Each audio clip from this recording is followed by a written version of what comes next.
One of the trickiest parts of operating a martial arts school or club, or really any service-based business, is figuring out how to get potential clients in the door. How are you going to sell your service or have your service sell itself if nobody's got eyes on it? If nobody can see it, feel it, experience it, how do you get clients in the door? Hey folks, I'm Paul with Martial Business Matters, and today we're discussing exactly this topic. We're going through a couple of tried and true, time-tested strategies to get potential clients in the door. Stay tuned.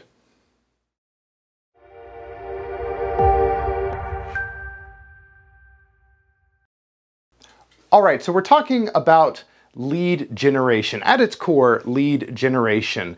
And when we talk about leads, it's important to understand the difference between prospects and leads and how we can take leads and convert them into trials or members, or maybe bypass trials and convert them directly to members. And I've got a whole separate video exactly on that subject that should be coming up in the next couple of days. But for the time being, just understand that a prospect is any potential client, and a lead is any potential client that you've made some sort of contact with. So for the purposes of this discussion, we're talking kind of about both prospects and leads. And so I want to start with some of the copy. When we say copy in the martial arts industry, or really any industry, copy is text, images, graphics, video that you publish, that you put out there into the world, the wide wonderful ecosphere of social media or Google advertisements or whatever advertising methodologies you're using. Your copy is kind of intended to catch people's eyes and get people's attention and get people to take action. And so we talk about offers in relation to our copy. We've got let's say we've got a great picture or a great video of students kicking and punching in class, for example. Well, that's the media component of your copy. The text component might be, hey, we're kicking hard here in wherever, South Carolina, Florida, wherever your school is, and we'd love for you to come by and meet us. Classes are Mondays and Wednesdays at 5:30. Just a random example I pulled off the top of my head. And then you would hopefully, if you're doing this the right way, you would have some sort of offer, right? So you invite people to come hang out with you, you invite people to come watch the classes, you invite people to do that. That's great, but it's a lot more powerful. I mean, you're a savvy consumer, you understand how the consumer's mind works. If somebody makes you an offer, it's enticing. And so the offer could be what? Come try a class for free. That's a popular one. Or come sign up today and you'll get your uniform for free. There's all sorts of these, and that's kind of the discussion of the video. So I'm breaking down here on the whiteboard, my easy to see whiteboard, some of the most popular kind of catch offers that martial arts schools use. And we're going to talk about a couple of the pros and cons. And then we talk about what I, at my school, use. So the first component of any offer that you make to the general public on social media or on Google, Facebook, whatever, is you want it to be easy to understand. You want your offer to be easy to understand. And I mean one line of text or 3 seconds of spoken word should be able to communicate very clearly to your intended audience exactly what it is that you're offering. You'll get emails from time to time, I'm sure, because you're in people's and companies' systems, BOGO, buy one, get one. And that's like the subject of the email line, right? And you can see it's from Bed Bath & Beyond, and it says BOGO. And you're like, okay, well, I know exactly what that is. Even without opening the email, I know what that is. And that's kind of the goal of any offer that you make. You want it to be so simple, so easy to understand that people understand it without putting any thought whatsoever into it. So easy offers. A great example here, sign up and get a free uniform. That's an easy offer. Sign up today, we'll buy you a free uniform. We'll give you a uniform. Easy to understand offer. Not such an easy to understand offer would be sign up today and we will give you a $25 gift card to our pro shop, which can be used toward the purchase of a uniform or other equipment. That is layers of complexity to the offer that are unnecessary and are confusing to the potential client. So we want to try and steer away from those kinds of things and make sure that any offer we make, whatever your offer is, and we'll talk a little bit about why they're basically all the same thing anyway. Whatever your offer is, you want to make sure that it's easy to understand. Easy. So going back to that first example, free uniform, a lot of martial arts schools do this. They'll give a free uniform upon enrollment, and that's fine. You know, that's something that works for a lot of martial arts schools. They do it for all the right reasons. It helps generate, you know, excitement because, you know, let's say mom or dad is enrolling little Susie or little Timmy into martial arts classes, and they don't want to have to think about other expenses. They just want to get started with the classes, and kind of as a lagniappe, as a gift, you're like, hey, here's your uniform, let's get going.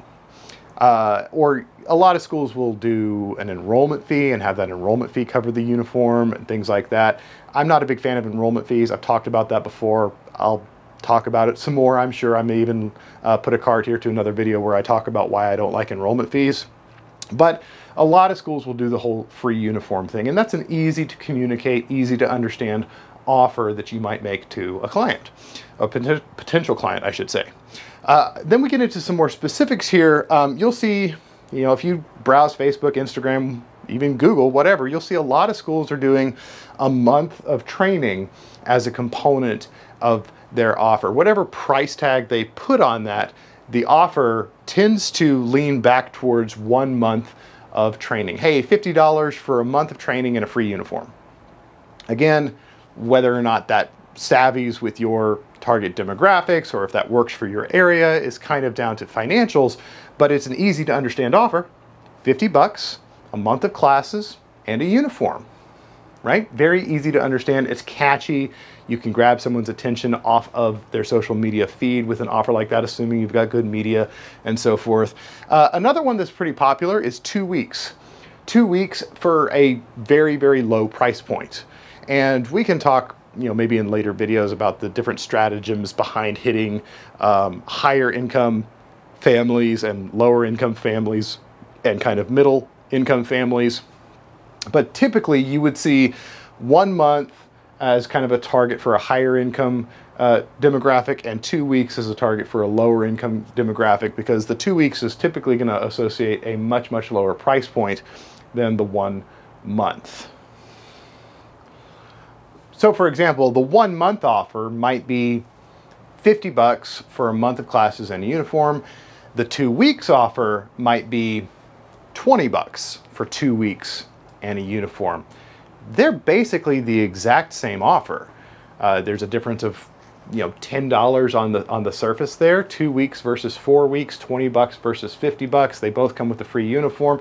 Again, the details there are, you know, they're fungible somewhat. You can kind of shift things around and play with things and toy with things and figure out what exactly ticks in your particular area, where your school is located, what the demographic is in the area where you're located, and things like that.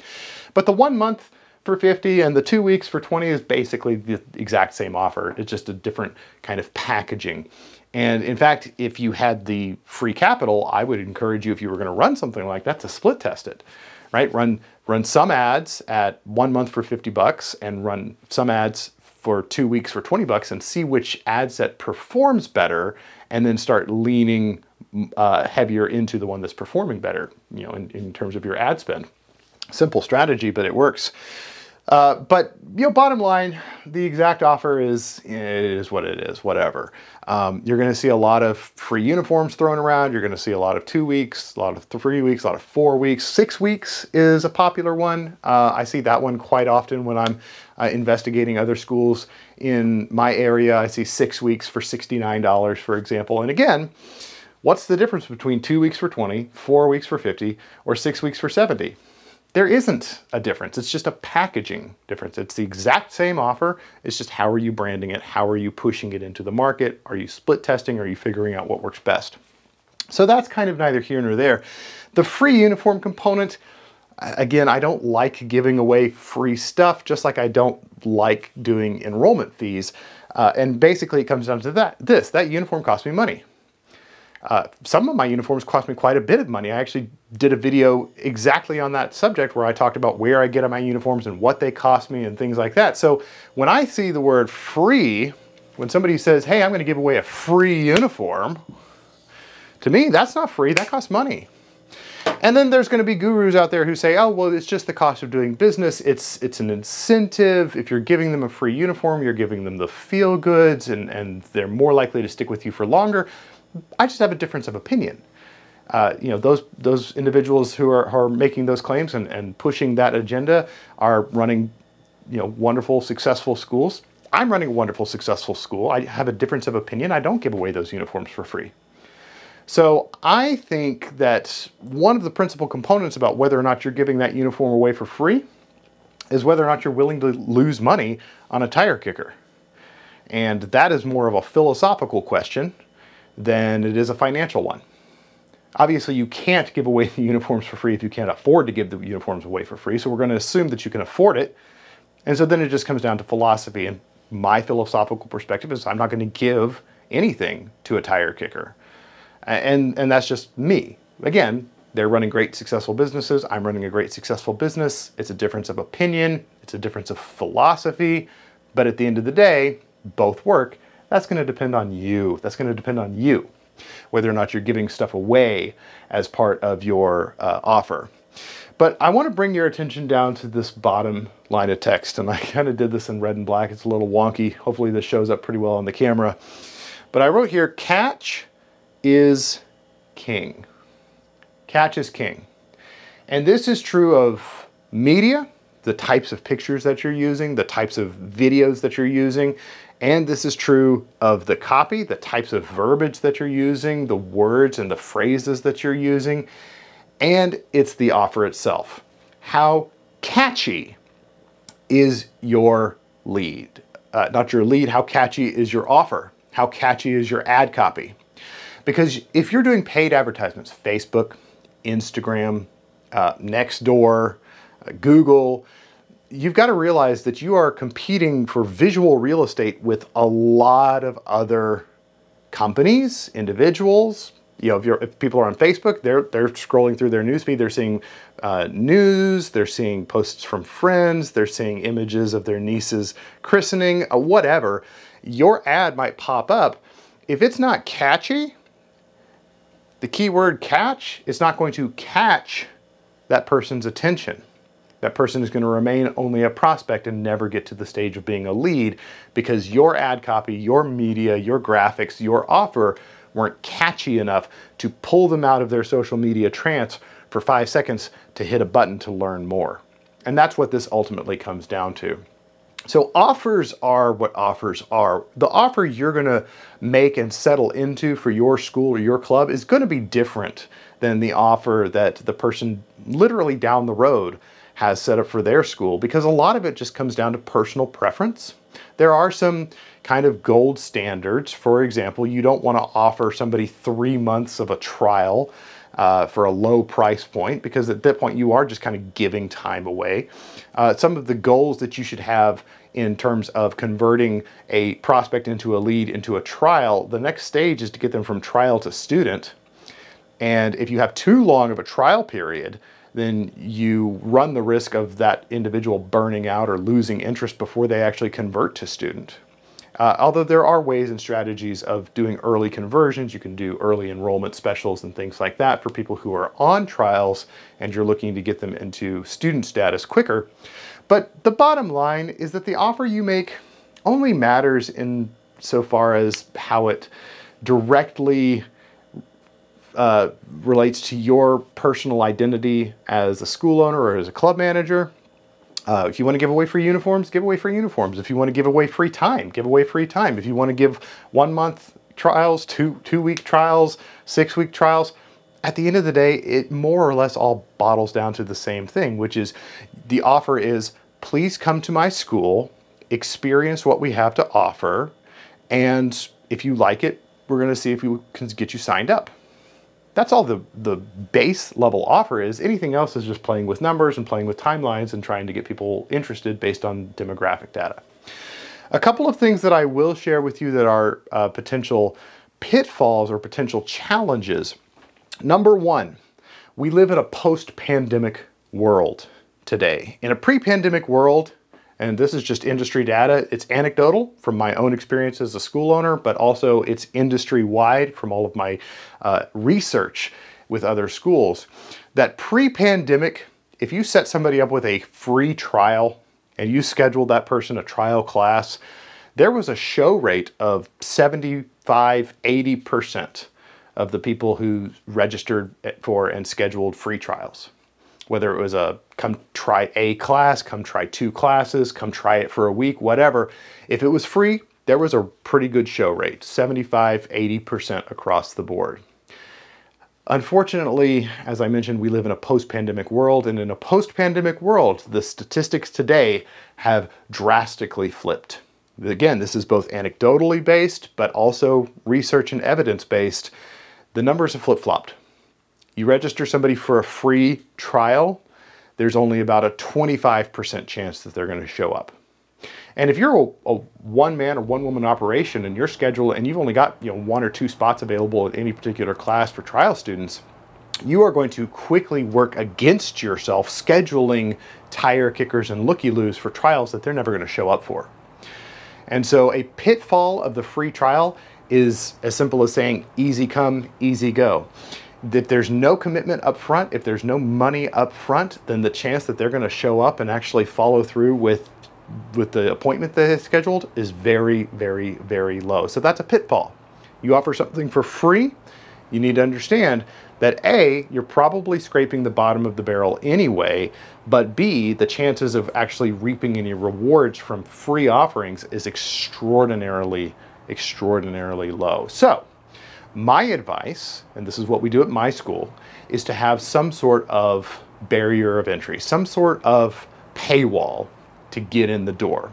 And again, this doesn't really matter whether you're doing a month or two weeks or 6 weeks or if you're giving away a uniform or not. This is getting them in the door.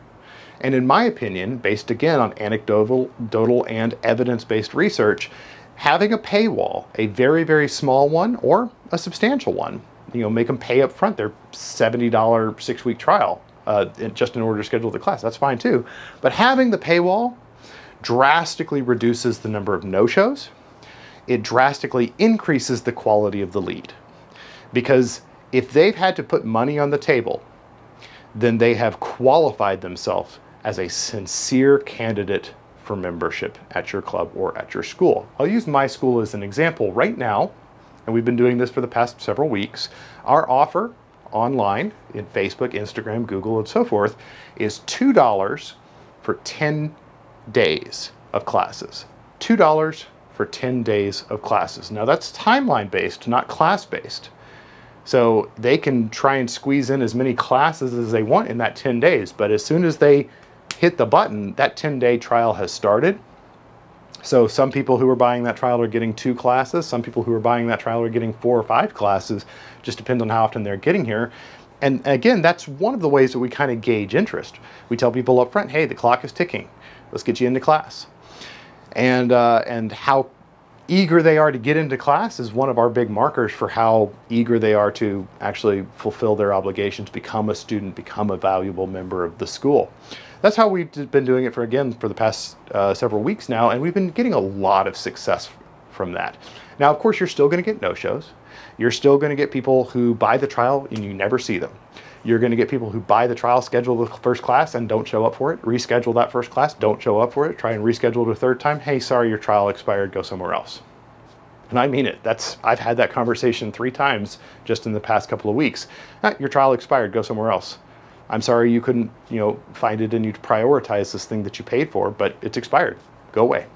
I've had that conversation with people, and sometimes people's eyebrows go up when I tell them that. Some of my clients, my coaching clients, they're like, you said what to who? And yeah, well, their trial expired. So that's how we do it. You could very easily structure something very similar to say that your trial begins when you come for your first class, so your 10 days extends out from that period, whatever. It doesn't really matter. The point is the paywall. They had to pay $2 online in order to get to the class scheduler. And once they get to the class scheduler, they schedule their first class. We have automations and follow-up procedures and so on and so forth, but that's a paywall. And it inhibits the ability of tire kickers and looky-loos to waste your time. I've been on this real big bent recently about trying to spend less and less of my time on things that are unproductive. And this is one of those things. Rather than picking up the phone and cold calling a bunch of leads, or rather than following up with somebody that we've already sent 20 emails to and still hasn't booked an appointment, I'm just removing myself from that equation as much as possible. This is just another example of that. The paywall helps prevent me from wasting time on people who aren't seriously interested. So you can have a big paywall up front, in which case you're going to funnel out a much larger percentage of the potential population who might become members, but the ones who enter that funnel are highly qualified individuals. They've already handed you $70, for example, in the 6 weeks for $70 offer. Or you can have a very low price point as a barrier of entry, and it's just more of a qualification thing. So I'll try to work with anybody. I'm definitely not working with tire kickers, right? If all you're doing is kind of browsing around, poking holes, kicking tires, wasting time, do it somewhere else. You're not going to waste my time. So you've got, again, this whole range of possibility when it comes to introducing paywalls. But if you don't have that paywall, you're going to be spending a lot of time wasting your energy and your resources following up with people who have no interest in pursuing it in the first place. So that's pitfall number one. A free trial, a free offer of any kind, opens the floodgates to tire kickers and looky-loos. And then pitfall number two is trying to get too clever or too complicated in what it is that you're offering, right? So if you're offering, say, for example, a month, and they buy their trial, let's say it's $50 for a month of classes and a free uniform. They buy that trial, they do all that online, they come in for their first class, and then you immediately start bombarding them with alternative offers, or, yeah, I know you signed up for this, but if you act now, we can get you into this and save you some money, or what. You come across as a used car salesman, and I've been a used car salesman, and so I know exactly how that comes across, and I know exactly how to work it. So I'm not just speaking off the top of my head, I'm speaking from experience. If the moment they walk through the door, you start trying to sell them something that they didn't already buy, you're coming across as a salesperson, and it raises people's defenses. So getting too clever for your own good, getting people to try and convert over to membership too quickly, right? They bought a trial. Whether it's a month, 6 weeks, 2 weeks, 2 classes, whatever, they bought a trial. They already bought that. They committed to that. They're happy with that. They're satisfied with that. Let them have it. Now, there's certainly no reason that you can't give them an incentive or make an incentive offer to expand on what it is that they've already purchased on day one or on day two, and say, hey, so I know that you bought this month-long trial. We want you to enjoy that. We really want you to get to know the program. We want you to get involved with other parents here at the school and kind of get a good feeling for what it's all about. Whenever you're ready, you can come see us about, converting to a full membership. And by the way, if you do that before the end of the second week of your month-long trial, we're going to set you up with some new student equipment. Right? We're going to get you a uniform, we're going to get you whatever, sparring gear, gear bag, it doesn't matter. That is a good example of how to create an early conversion from a longer term trial. A good example of an earlier conversion from a longer term trial is simply to invite them to convert whenever they're happy to, or whenever they want to, or if they never want to convert, that's fine too. Whenever you're ready to convert, come see us, we'll get you converted into a full membership. And by the way, if you do that before the end of your second week, we're going to give you X, Y, or Z. That is such a much more favorable opportunity than to say, hey, you're here for your month-long trial. Would you like to go ahead and turn that into a 12-month trial or a 12-month membership? Because if you do that, we're going to give you X and Y and Z. Again, you come off super salesy, you raise their defenses. The last thing they're going to want to do is sign up, for a membership they haven't even experienced it, and it almost feels like a bait and switch. So those are the two pitfalls I would suggest avoiding, first with your offer, but then also with your process. If whatever your offer is, don't make it free. You get a lot of tire kickers, you'll waste a lot of time. And then two, whatever your offer is, stand behind it, honor it. If they bought a 2-week trial, say, hey, we want you to enjoy that 2-week trial. But by the way, if you convert before the end of the first week, we're gonna give you X, Y, or Z. Don't try and convert them day one. You want your memberships to sell themselves. You want your program to sell itself. And the more you push yourself in front of somebody and say, hey, hey, hey, hey, hey, pay attention to me, I've got some great news for you, the less you're letting the program sell itself. And consequently, the more that prospect or that lead thinks you have to hide. You're trying to get them to convert too quickly. So that's it. Those are my 2 big pitfalls. Now, the offer, like I said, that we're using right now, $2 for 10 days of classes. It is an online-only offer. There's a paywall involved. They go straight from the scheduler to the first class. We've got automations. It's working for us. We've done all of these here at my school. We've done the free uniforms. We've done the 1 month for $50. We've done the 2 weeks for $20. We've done the 6 weeks for $70. We've done it all. And that's the last thing I want to share with you in this video. Whatever you're doing today is probably not what you're going to be doing 4 months from now, 6 months from now, a year from now. Why? Because society changes. People shift their perceptions and their opinions of things. The economy affects things, right? When it's a big happy market and people are making lots of money, then you can sell a much more expensive front-end load offer than when the economy is not doing so hot and people are worrying about their finances. Then you kind of need to make your offer on the lower end. So your offer is going to fluctuate and change and adjust over time. And my best advice to you would be to keep an ear to the ground, keep an eye on your perceived competition, and keep an open mind as far as what you are willing to do in your school or your club to get people in the door in terms of offers. Because you're going to want to make sure that your offer is relevant to the time, relevant to the demographics in your area, and relevant to your own personal goals and what it is you're trying to accomplish. And you can't maintain relevancy in any of those things if you don't maintain flexibility in those things. So you have to be flexible with your offer. It's going to shift around. It's going to change a little bit, and you've got to be open to that. I mentioned split testing before. You know, this and this, how I mentioned before, are basically the same thing. Run them both. Run them both. Split your Facebook advertising budget right down the middle and run this offer and this offer simultaneously and see which one performs better. At my school, this is what we do. We run a couple of different offers that are all basically variations of the same thing. And we assess on a monthly basis which one is performing best. And the one that's performing best gets a little bit more of the advertising budget. We don't turn off the other ads. We just put a little bit more of the money into the one that's performing better. And then when that performance starts to dip a little bit, we kind of reassess and see where performance might be shifting, and then we start moving the money into the other ad sets. And this is something that a healthy school should be doing with their advertising dollars. So that's it. That's all I have for you today. Thanks for tuning in. Remember to like and subscribe and ring that little bell so that you don't miss future offers so that you don't miss future videos. Hey, maybe some of them will contain offers. I don't know. Regardless, don't forget to like and subscribe, ring the bell, and remember, you watch Marshall Business Matters because Marshall Business matters. Take care.